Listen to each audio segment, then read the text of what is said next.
Oh, hello there. I see you've met my friend. This here is Pedicularis densiflora. Common name I've heard is lousewort, which I usually just call it Pedicularis. So there are many different Pedicularis species out there. They exist in the Orobancaceae family. And they are one of my favorite calming nervine, musculoskeletal relaxant, just overall just a gorgeous, gorgeous plant. So let's talk a little bit about it. First, let's talk a little bit about its ecology. So this is a pretty interesting plant, and the fact that it's a hemiparasitic plant. So as you can see, it's got these green leaves, so it does photosynthesize. You can see its green leaves here. It's very kind of branched, kind of has like jagged edges to it. And a bit of a kind of purple tint to the stem, or to the petiole, the leaf stem, I mean. And so by a hemiparasite means it can photosynthesize clearly, since it has green chlorophyll, but it's also taking a little bit of nutrition from its partner. So its roots have these little structures called haustoria. So haustoria are designed to kind of like attach into the inside of other plants' roots. They kind of penetrate into the cell and are able to suck out nutrition from their neighbors. So I believe that is why in Southern Oregon, this is one of the first spring plants you'll see, because I think it gets that extra nutrition to be able to flower as a flowering plant due to the fact that it has that hemiparasitic nature. And they've actually done studies, and they found that it'll actually kind of take on some of the constituents or plant chemicals that of its neighbors that it's feeding off of. And usually it's going for like kind of our saps and our sugars, but as well as some of our nitrogenous compounds. So it even picks up some alkaloids in its search for nutrition and nitrogen. So there, like I mentioned, there are many different species. Most of the Pedicularis I find, I usually have to go kind of up high to the middle elevation meadows to go scout out some different species. Around my area, we have the Pedicularis racemosa, which we call parrot speak, or Pedicularis groenlandica, which we know as elephant's head. That's a pretty popular one. There's also Pedicularis bracteosa, which we call cobra's head. But this is Pedicularis densiflora. Really characteristic is that it has this kind of dense arrangement of flowers, and they're kind of spirally arranged around the flowering stem here. This flowering stem also has some leaves going down it.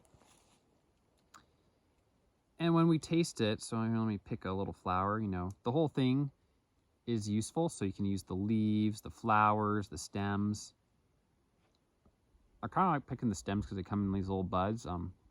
First thing I notice is there's a nice amount of nectar in that little flower there. Very nice, little sweetness, but as soon as I start chewing on it, I'm kind of getting that bitterness. Let's take a closer look at these flowers. I'll pull one free from here so you can all look at it. Oh, this is a nice one right here. Notice those, see those little yellow pollen cones at the end of the stamen. So it's got a good amount of pollen, pretty exerted stamens. Little stigma coming out here. The stigma kind of comes out from right on the top. And the shape always kind of reminds me of, I don't know, kind of like a whale kind of or a dolphin crashing through a wave or something like that. Whatever helps you to kind of remember.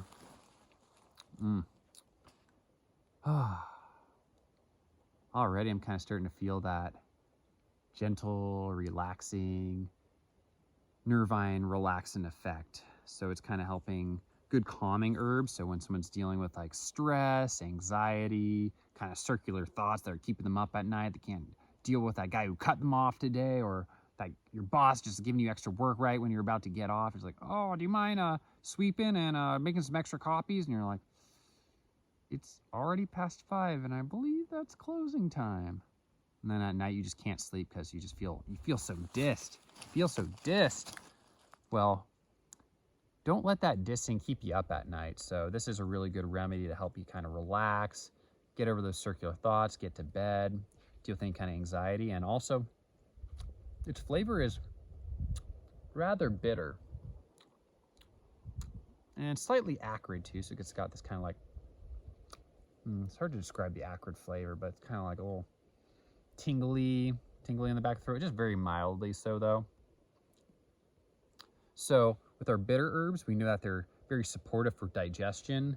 They help to increase peristalsis, that smooth muscle movement. It helps to move our food from our esophagus down into our stomach and throughout the GI tract. It also helps to increase salivation so that our food, as we're chewing it, is covered in nice salivary enzymes and nice and lubricated so it can make it down through the GI tract. It's also going to help support the secretion of enzymes, bicarbonate, hydrochloric acid, all these different digestive juices. All the digestive juices start secreting more readily once we have that nice Pedicularis, or any bitter herb really kind of coming through. So I'd say good specific for this one is people who deal with nervous digestion. You get really anxious and antsy and you feel it right in your GI tract. You're like, oh, I'm so anxious and my tummy hurts. Really good one to work with because it's got a nice bitter flavor, helps move things through the GI tract, and also helps to relax and calm nervousness and relax tension. One way I've used it, I learned this from my friend Treasure, was it works really well as a cramp formula. So I'll combine it with Viburnum opulus, also known as cramp bark, in my cramp formula. So it helps to relax the musculoskeletal system. So it even works for just any kind of general musculoskeletal tension and tightness, anything you need to loosen up, cramping, whether that's menstrual cramping, GI cramping from eating too many bean burritos, whatever kind of cramping issues you got on, you want to relieve and relax that tension. Pedicularis is really wonderful remedy for that. And one final use I'll mention is as a relaxing diaphoretic. So diaphoretics, that's a fancy word. If you see someone and they've gone on a long run and they're looking all wet and sweaty, say like, oh, nice diaphoresis. They may look at you funny, but you're just like, oh, that's the proper medical term for sweating, as you commoners call it.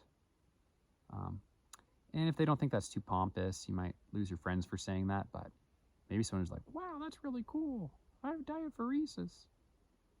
Anyways, it's a relaxing diaphoretic, so if you're ever having one of those hot fevers where you're just feeling really hot, your face is getting all red, and you're just feeling just overheated, and it's almost like your pores are closed, like you're really hot, but you're not sweating, and you just want to release that heat, like, why do I keep getting hotter? And you take the Pedicularis, and it's almost like the relaxing of the nervous system kind of opens up the pores. It's almost like the pores are kind of tense and tight, and they just need something to relax them so they can kind of help to release that heat, help to stimulate sweating in that way. It's almost like a house that has a hot fire going on inside, and it's just getting hotter and hotter in the house, and all of a sudden, you open up the windows. So I think I'll leave it at that for today. Let me know, have you ever played with Pedicularis before? It is also a great herb to use in teas, tinctures, and quite popular in smoking blends as well. It's got a nice relaxing effect that comes through when it is smoked. So has anyone ever tried smoking the Pedicularis? I won't tell, but you can tell me. Tell me in the comments below. Share this with your friends. Learn more. Follow No Type Botanica.